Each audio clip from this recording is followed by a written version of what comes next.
I want to talk with you guys about something, and I'm really not quite sure how to talk about it, but it is something that has been going on for quite a while, and I am experiencing this personally with regard to what's going on right now in the world.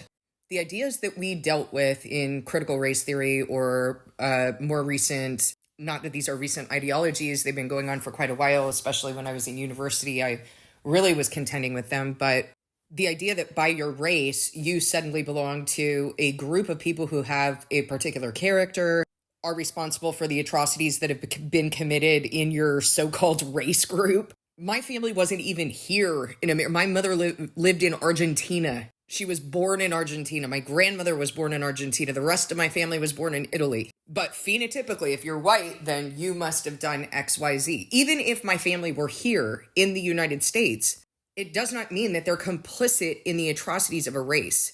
That's just blatantly stupid. So can I say because you live on Maplewood Street and you're brown and another brown person who lives on Maplewood Street murdered someone the other day, now you are a murderer? Doesn't matter if you've been out there trying to help the family, fight for them, fight for justice.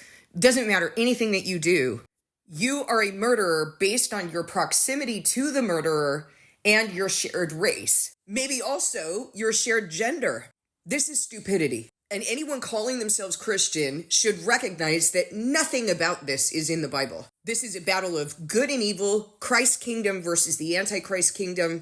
This is not about age, race, gender. These are the doctrines of the world. And so if you're going to have to make a decision, are you going to go with the doctrines of the world? And my position right now is, am I going to be bullied by the doctrines of the world? No, I'm not. If God tells me to close my mouth, if he tells me to let it go, that's what I'm going to do. But that's not what he's telling me to do right now. And I want to teach you something because you need to be able to stand and not be bullied and shut down in this way. I have been standing up for the truth. And within the truth, God tells me that I must defend the cause of the oppressed and the innocent, the fatherless and the widow. And that's exactly what I do. That's exactly what I've been doing. It doesn't matter that they are a Jew or a Samaritan, whether they're part of my race or my religion, because Jesus used that example, didn't he, with the Jew and the Samaritan? Well, they were both, by the way, part of the same race because Samaritans were Jews by race, not by religion. And yet he used this example to show that the good Samaritan helped the Jew, even though they didn't associate with each other. So here's the thing. I have been hearing narratives on the other side. You know that for a long time on this channel, since the war broke out, I have been standing in defense of Palestine, of those being oppressed.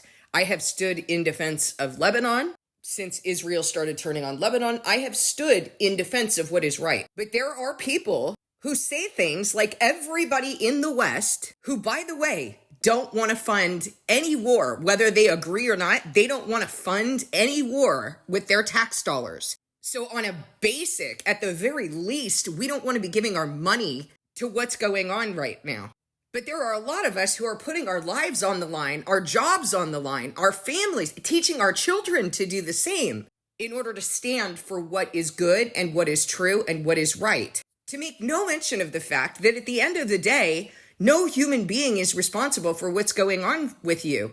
God is.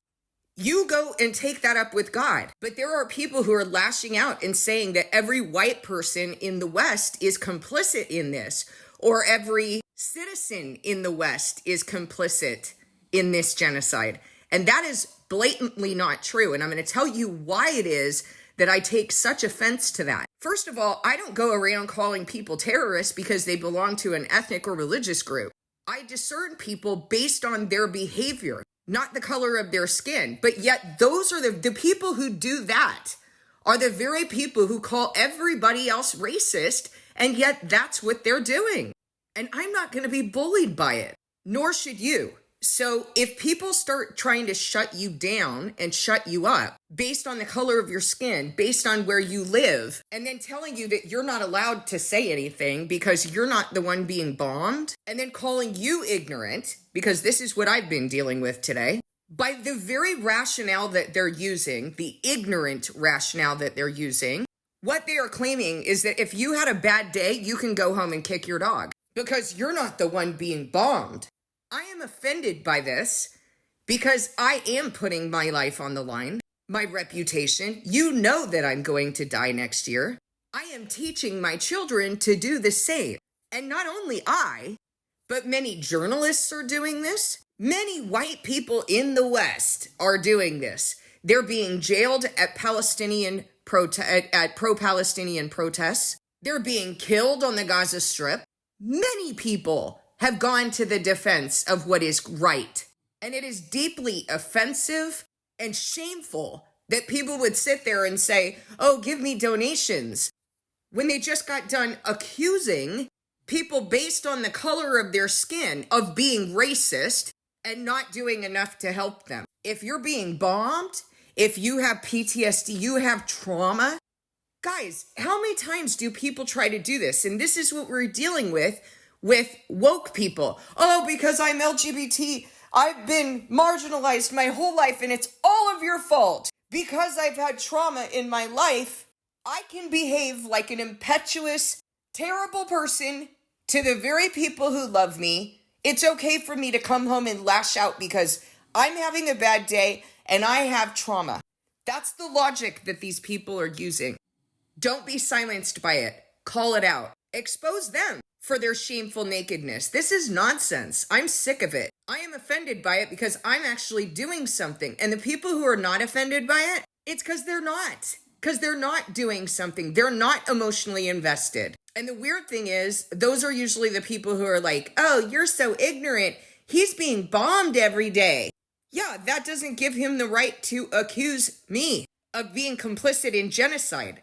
Like, that's extremely offensive. That's like calling me Hitler because I live in the West and because my skin is white. I'm not going to put up with that.